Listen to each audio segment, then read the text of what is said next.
अस्सलाम वालेकुम and good evening. मैं हूं मेहर बुखारी। इंतखाबात की बनती फिजा में डेरा इस्माइल खान में आज पाक फौज के 25 जवान जामे शहादत नोश कर गए।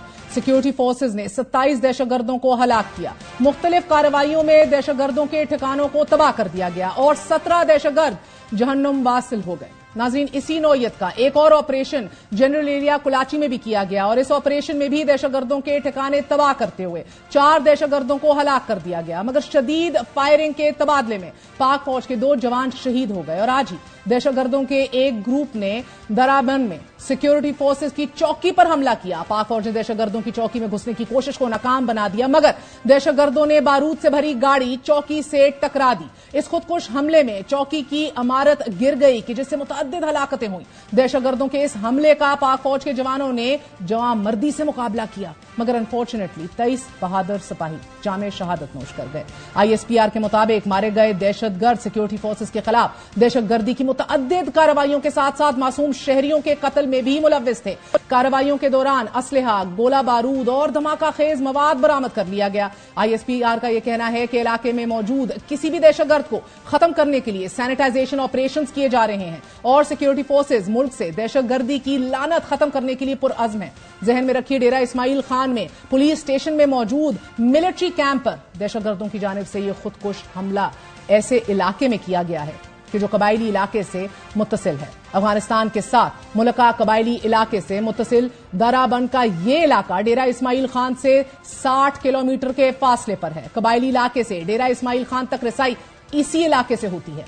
डेरा इस्माइल खान बुनियादी तौर पर 2 सूबों पंजाब और खैबर पख्तूनख्वा का बॉर्डर है और 3 माह में 138 दहशतगर्दी की कार्रवाइयां हुई हैं और इनमें 92 आम शहरी और 78 सिक्योरिटी एहलकार जामे शहादत नोश कर चुके हैं। 2 सूबों खैबर पख्तूनख्वा और बलोचिस्तान में अमन अमान की सूरत हाल दाव पर लगी हुई है। इस माहौल में मौलाना फजलुर रहमान भी खदशात का इजहार कर रहे हैं।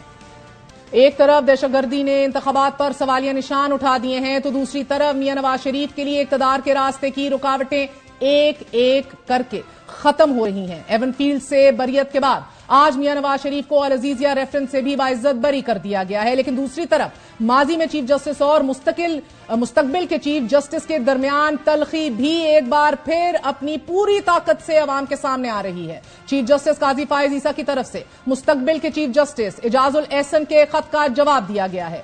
चीफ जस्टिस काजी फायज ईसा ने जस्टिस एजाजुल एहसन को लिखे गए जवाबी खत में कहा है कि मेरे दरवाजे अपने तमाम साथियों के लिए हमेशा खुले हैं। मैं इंटरकॉम और फोन पर हमेशा दस्तयाब हूं। आपने अपने तहफ़्फ़ुज़ात के लिए ना मुझे कॉल की ना मुलाकात के लिए। आपका खत मिलने पर फौरी आपके इंटरकॉम पर राब्ते की कोशिश की लेकिन नहीं हुआ, लेकिन जवाब ना मिला। जस्टिस काजी फायज ईसा ने खत में मजीद कहा है कि मैंने अपने स्टाफ को आपके साथ राब्ते का कहा। स्टाफ ने बताया कि आप जुमे दोपहर को लाहौर चले गए हैं। हमें 6 दिन काम करने की तनख्वाह मिलती है, ना कि 4.5 दिन। यह कहा चीफ जस्टिस काजी फायज ईसा ने मुस्तकबिल के चीफ जस्टिस को। चीफ जस्टिस ने यह भी कहा कि जज की पहली जिम्मेदारी अदालती फराइज सरअंजाम देना है। आपकी दरख्वास्त पर कमेटी इजलास जुमेरात को रखे गए। जुमेरात को इजलास रखना शायद गलती थी। चीफ जस्टिस से सवाल किया कि मशवरा करने में दिलचस्पी ना होती तो जिस एक्ट को आपने मुअत्तल किया था उस पर अमल क्यों करता, और अगर मुझे जजेस कमेटी के फैसलों पर अमल ना करना होता तो इस कार्रवाई को पब्लिक क्यों करता। चीफ जस्टिस ने खत में मजीद लिखा कि कहा कि जजेस कमेटी के 3 इजलास आपकी अदम मौजूदगी की वजह से मुलतवी हुए। जजेस रोस्टर पर आपके एतराजात हैं तो नया इजलास बुलाकर नए बेंचेस की तश्कील पर गौर हो सकता है। मेरे दरवाजे अपने तमाम साथियों के लिए हमेशा खुले हैं। मैं इंटरकॉम और फोन पर हमेशा दस्तयाब हूं। और इसके साथ साथ दूसरी तरफ हम देखते हैं कि जस्टिस मज़ाहिर अली अकबर नकवी ने भी एक खुला खत, एक आम पब्लिक खत जो है वो लिख दिया है अपने तमाम तर साथियों के लिए। ओपन लेटर चीफ जस्टिस और सुप्रीम कोर्ट के जजेस के लिए, जिधर वो कहते हैं कि उनके साथ जो सलूक हो रहा है it is nothing short of disgraceful. इस माहौल में जिधर जुडिशरी के अंदर तलखियां और फासले उठकर सामने आ रहे हैं, मियां नवाज शरीफ साहब की बरियत पे बरियत तमाम रुकावटें अबूर और खत्म हो चुकी हैं। बात करेंगे एक वक्फे के बाद अली मोहम्मद तहरीक इंसाफ के सीनियर रहनुमा से। Stay with us.